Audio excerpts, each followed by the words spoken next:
মহারাজা তোমারে সেলাম। ভারতীয় চলচ্চিত্রে মহারাজা একজন সত্যি যিনি চলচ্চিত্রের মাধ্যমে বাস্তবতার রূপান্তর ঘটানো শিখিয়েছিলেন। পরিচালনা একটি শিল্প হলে সেই শিল্পের বিশ্বকর্মা তিনি। আজ তার 103তম জন্মদিন উপলক্ষে ছুটি সাহিত্য পরিবার নিবেদন করছে তারই লেখা একেই বলে ছুটি বইয়ের একটি অধ্যায়, অপুর সঙ্গে 2.5 বছর। বইটিতে মোট অধ্যায় আছে 7। প্রতিটি অধ্যায়তে সত্যজিৎ রায় তার চলচ্চিত্র জীবনের আলাদা আলাদা অভিজ্ঞতা নিয়ে লিখেছেন। তারই মধ্যে এই একটি গল্প আমরা উপস্থাপন করতে চলেছি। গল্পের সূত্রধার আমি ইংরেজিতে, গল্প পাঠে অপুর সঙ্গে 2.5 বছর। পথের পাঁচালী ছবি তোলার কাজ চলছিল 2.5 বছর ধরে। অবশ্যই এই 2.5 বছরের রোজই যে শুটিং হয়েছে তা নয়। আমি তখন বিজ্ঞাপনের অফিসে কাজ করি। এই কাজের ফাঁকে ফাঁকেই শুটিং হতো, আর তা অধিকাংশই হতো ছুটির দিনে বা অফিসের কাজ থেকে ছুটি নিয়ে। পয়সা কড়ি বেশি ছিল না আমাদের। যেটুকু জোগাড় হতো সেটা ফুরিয়ে গেলে কাজ বন্ধ করে বসে থাকতে হতো, যতদিন না আবার কিছু টাকা জোগাড় হয় তার উপর। শুটিং হবার আগে অভিনয় করার জন্য লোক জোগাড়ের একটা বড় পর্ব ছিল। বিশেষ করে অপুর জন্য কিছুতেই একটি বছর 6-এর ছেলে পাওয়া যাচ্ছিল না। শেষে বাধ্য হয়ে আমরা কাগজে বিজ্ঞাপন দিই। রাসবিহারী এভিনিউয়ের একটি বাড়িতে একটা ঘর নিয়েছিলাম। সেই ঘরে রোজ বিকেলে একটা নির্দিষ্ট সময় সব ছেলে এসে হাজির হতো। অনেক ছেলেই এসেছিল, কিন্তু মনের মতো একটিও নয়। একদিন একটি ছেলে, তার ঘাড়ে পাউডার লেগে আছে দেখে আমার কেমন জানি সন্দেহ। তার নাম জিজ্ঞেস করতে ছেলেটি মিহি গলায় বলল, টিয়া। সঙ্গের অভিভাবককে জিজ্ঞেস করলাম, একে কি সদ্য সেলুন থেকে চুল ছাটিয়ে আনলেন নাকি? ভদ্রলোক ধরা পড়ে গিয়ে আর আসল ব্যাপারটা লুকিয়ে রাখতে পারলেন। বললেন ছেলেটি আসলে মেয়ে, অপুর পার্ট পাওয়ার লোভে তাকে চুল ছাটিয়ে এনেছেন আমাদের কাছে।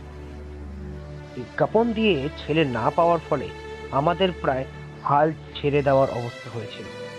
শেষে আমার স্ত্রী একদিন ছাদ থেকে নেমে এসে বললেও যে পাশের বাড়িতে ছাদে একটি ছেলেকে নাকি সে দেখেছে, তাকে একবার ডেকে পাঠাতেও নাকি বলল। এই পাশের বাড়ির ছেলে শ্রীমান সুবীর ব্যানার্জি, শেষে হলো আমাদের অপু। ছবির কাজ যে 2.5 বছর ধরে চলবে সে তো গোড়ায় ভাবাই যায়নি। শেষে যতদিন যায় ততই ভয় হয় অপু দুর্গা যদি বেশি বড় হয়ে যায় তাহলে ছবিতে সেটা ধরা পড়বে।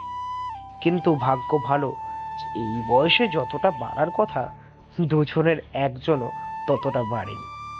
80 বছরের বুড়ি চুনিবালা দেবী, যিনি ইন্দিরা ঠাকুরন সেজেছিলেন, তিনিও যে শুটিং এর এত ধকল সত্ত্বেও 2.5 বছর বেঁচেছিলেন সেটাও আমাদের পরম সৌভাগ্য।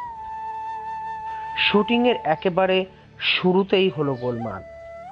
অপু দুর্গাকে নিয়ে যাওয়া হয়েছে কলকাতা থেকে 70 মাইল দূরে, বর্ধমানের কাছে পালসিট বলে একটি জায়গা।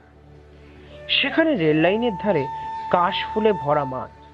অপু দুর্গার প্রথম ট্রেন দেখার দৃশ্য তোলা হবে। বেশ বড় দৃশ্য, তাই একদিনে কাজ শেষ হবে না, অন্তত 2 দিন লাগবে। প্রথম দিন ছিল জগদ্ধাত্রী পুজো। অপু দুর্গার মধ্যে মন কষাকষি চলছে। দিদির পিছনে ধাওয়া করে অপু গ্রাম থেকে বেরিয়ে এসে পৌঁছেছে কাশবনে। প্রায় অর্ধেক দৃশ্য তোলা হলো। পরিচালক, ক্যামেরাম্যান, খুদে অভিনেতা অভিনেত্রী সকলেই নতুন, সকলেরই একটু বাঁধো বাঁধো খেতেছে, তবে উৎসাহের অভাব নেই কারো। প্রথম দিনের কাজ শেষ করে বাড়ি ফিরে দিন 7 পরে আবার সেই একই জায়গায় ফিরে গিয়ে মনে হলো, এ কোথায় এলাম, কোথায় গেল সব কাশ? দৃশ্য যে প্রায় চেনাই যায় না। স্থানীয় লোকের কাছে জানা গেল কাশফুল নাকি গরুর খাদ্য। এই 7 দিনে সব কাশ খেয়ে গেছে তারা। এখন যে অবস্থায় দাঁড়িয়েছে জায়গাটা, সেখানে ছবি তুললে আর প্রথম দিনের ছবির সঙ্গে মিলবেই না।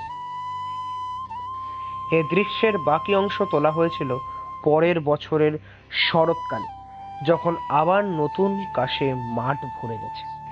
এবার অবশ্যই ট্রেনের শটটাও নেওয়া হয়েছিল, কিন্তু ট্রেন নিয়ে এতগুলো শট ছিল যে একটা ট্রেনে কাজ হয়নি। পর পর 3টে ট্রেন ব্যবহার করা হয়েছিল। আগে থেকে টাইম টেবিল দেখে জেনে নেওয়া হয়েছিল সকাল থেকে বিকেলের মধ্যে কটা ট্রেন এই লাইনে আসে। প্রত্যেকটি ট্রেন অবশ্যই একই দিক থেকে আসা চাই, উল্টোমুখী ট্রেন হলে চলবে না। যে স্টেশন থেকে ট্রেন আসবে সেখানে আমাদের দলের অনিল বাবুকে রাখা হয়েছিল। ট্রেন এলে অনিল বাবু উঠে পড়তেন ইঞ্জিনে ড্রাইভারের সঙ্গে, কারণ গাড়ি শুটিং এর জায়গায় কাছাকাছি এলেই বয়লারে কয়লা দেওয়া দরকার, তা না হলে কালো ধোঁয়া বেরোবে না। সাদা কাশফুলের পাশে কালো ধোঁয়া না পেলে দৃশ্য জমবে কেন?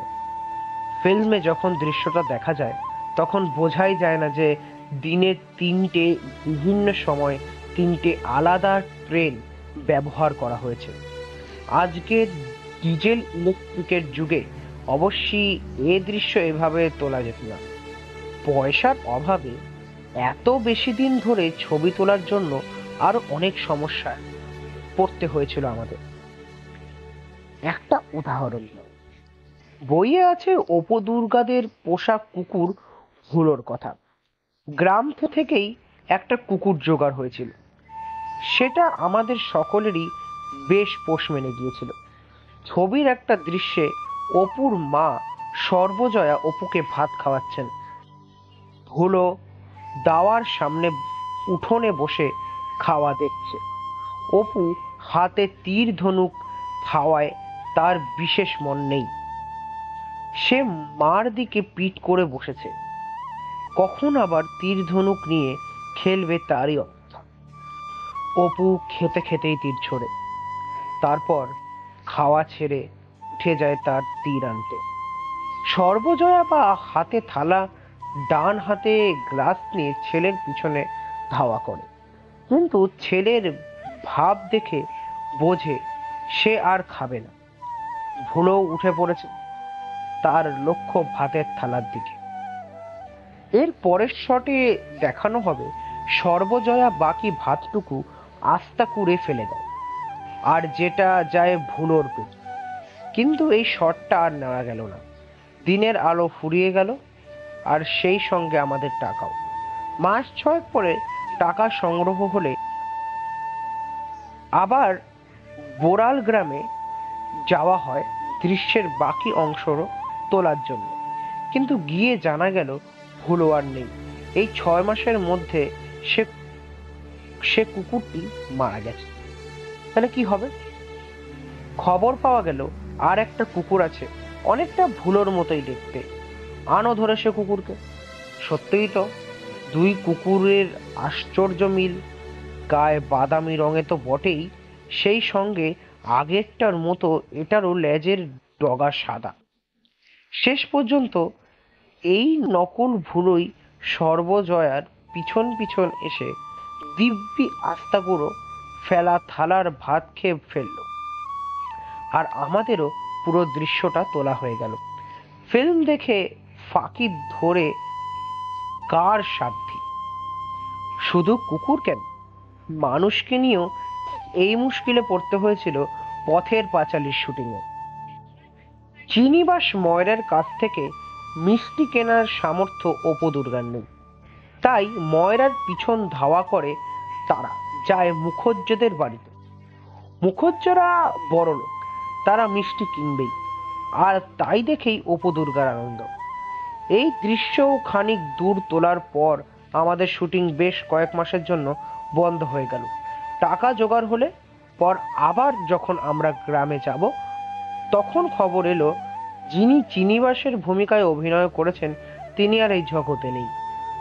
কুকুরে কুকুরে সামান্য বেমিল ধরা না গেলেও প্রথম চিনিবাসের সঙ্গে মোটামুটি মিল হবে এমন মানুষ পাই কোথায়?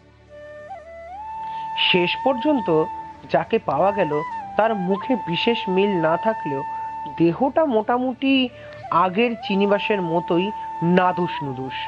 তাকে নিয়েই শট নেওয়া হলো। ছবিতে দেখা গেল 1 নম্বর চিনিবাস বাসবন থেকে বেরোলেন, আর পরের শটটি 2 নম্বর চিনিবাস ক্যামেরার দিকে পিট করে মুক্তিযোদ্ধাদের বাড়ির ফটক দিয়ে ভেতরে ঢুকলেন। পথের পাঁচালী ছবি অনেক একাধিকবার দেখেছে, কিন্তু কেউ কোনোদিনও আমাদের ফাঁকি ধরতে পেরেছে বলে শুনিনি। এই চিনিবাসের দৃশ্যেই একটা ব্যাপার আমাদের খুব নাজেহাল হতে হয়েছিল, আর সেটা ওই ভুলো কুকুরকে নিয়েই। পুকুরের ওপারে ময়রা দাঁড়িয়ে আছে, আর এপারে বাড়ির পাশে দাঁড়িয়ে অপু দুর্গা তার দিকে চেয়ে আছে লোলুপ দৃষ্টিতে। ময়রার প্রশ্নের জবাবে তারা জানায় তাদের মিষ্টির দরকার নেই। ময়রা তখন রওনা দেয় মুখুজ্জেদের বাড়ির উদ্দেশ্যে। দুর্গা অপুকে বলে, চ আমরাও যাই। ভাই বোনের ছুট দেয়, আর ঠিক তখনই পিছনে গাছতলায় বসা ভুলো এক লাফে উঠে ছুট দেয় তাদের সঙ্গে যাওয়ার জন্য। এই হলো দৃশ্য। কিন্তু মুশকিল হলো কি, এ কুকুর তো আর হলিউডের শেখানো পড়ানো তৈরি কুকুর নয়। কাজেই ঠিক অপু দুর্গার সঙ্গেও সে দৌড় দেবে কিনা এটা বলা ভারী কঠিন। কুকুরের আসল মালিককে বলা আছে, যেই অপু দুর্গা দৌড় দেবে তৎক্ষণাৎ ক্যামেরার পেছন থেকে তিনি যেন কুকুরের নাম ধরে ডাকতেন, যাতে সেও দৌড়ে এগিয়ে আসে। কিন্তু কাজের সময় দেখা গেল কুকুর ডাকে সাড়া দেয় না, যেমন ছিল তেমনই বসে আছে। এদিকে ক্যামেরা চলছে, ফিল্মের দাম অনেক, সেই ফিল্ম নষ্ট হচ্ছে, আর আমাকে বারবার বলতে হচ্ছে কাট কাট। এখানে ধৈর্য ধরা ছাড়া গতি নেই। ঠিকভাবে ঠিক সময় ছুট দিলে ভুলো সত্যিই হয়ে যাবে এদের পোষা কুকুর।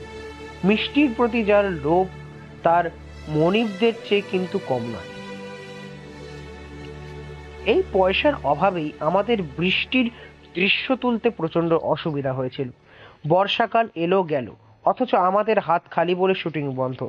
শেষটায় যখন পয়সা এলো তখন অক্টোবর মাস। শরৎকালে ঝলমলে দিনে বৃষ্টির আশায় অপু দুর্গা যন্ত্রপাতি লোকজন নিয়ে রোজ গিয়ে গ্রামে বসে থাকতাম। আকাশে এক টুকরো কালো মেঘ দেখলেই হা করে সেদিকে চেয়ে থাকতাম।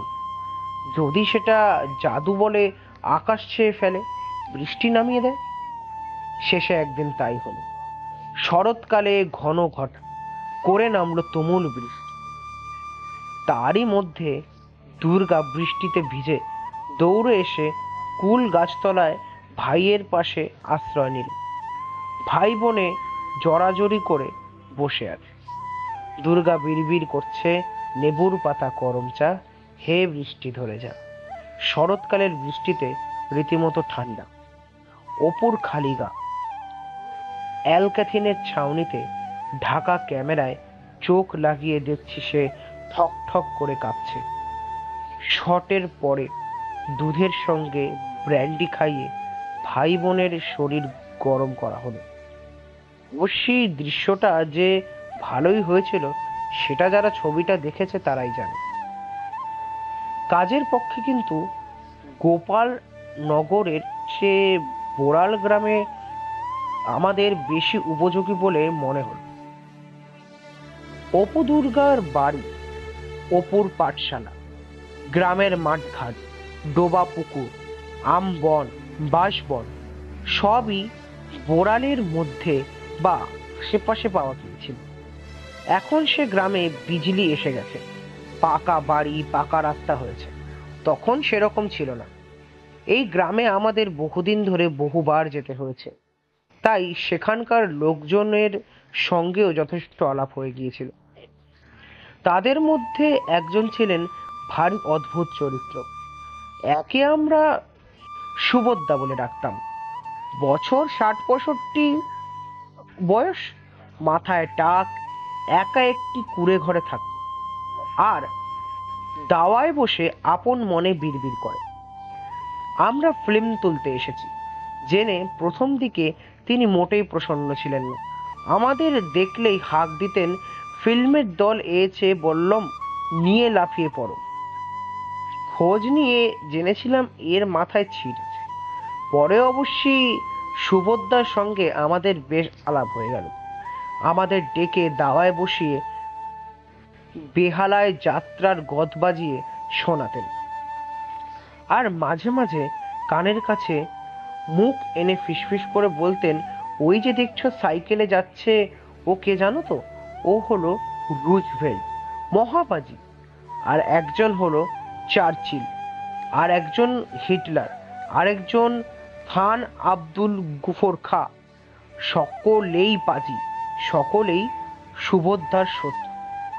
আমরা যে বাড়িতে শুটিং করতাম তার পাশের বাড়িতেই এক ধোবা থাকতেন, তিনিও ছিটগ্রস্ত।